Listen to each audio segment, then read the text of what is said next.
దాదాపు ఒక సంవత్సరం అయితే అయింది నేను స్కూటీ చూసి. ఇండియాలో ఉన్నప్పుడు చూసింది, ఇక్కడికి వచ్చిన తర్వాత ఒక్కసారి కూడా చూడాలి నేనైతే.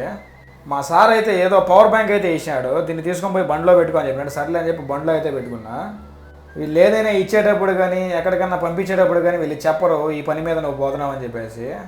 ఆడికి పోయిన తర్వాత అయితే చెప్తారు. ఇంకా సర్లే అని చెప్పేసి నేనైతే బండిలో పెట్టుకున్నా. దాన్ని అయితే ఎత్తుకొని పోయి రిపేర్ చేయించుకోరమ్మని చెప్పినాడు. దానికైతే వారంటీ ఉండదంట. అంతలో నా సోఫా అయితే ఒకటైతే ఎత్తుకొని వస్తా ఉంటారు, అది అయితే ఆడ తలుపు కాడ పట్టడంలే. నేను కూడా ఒక చెయ్యి అయితే వేసాను, బాగా పోయేదాన్ని అయితే ఇరిగిచ్చేసాను నేను. నువ్వేం చేయొద్దులే, నువ్వు వదిలేసి నీ పని నువ్వు చూసుకోని చెప్పారు. ఇంకా సర్లే అని చెప్పేసి నేను సైలెంట్ అయిపోయినా.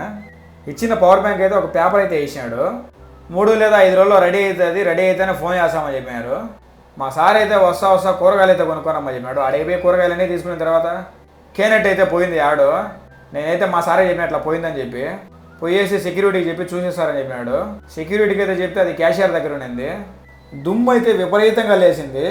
ఎంత దుమ్ము వచ్చినా వాన వచ్చినా మటుకు డెలివరీ బాయ్స్ మటుకు వాళ్ళ పని అయితే ఆపరు, ఖచ్చితంగా చేయాలా.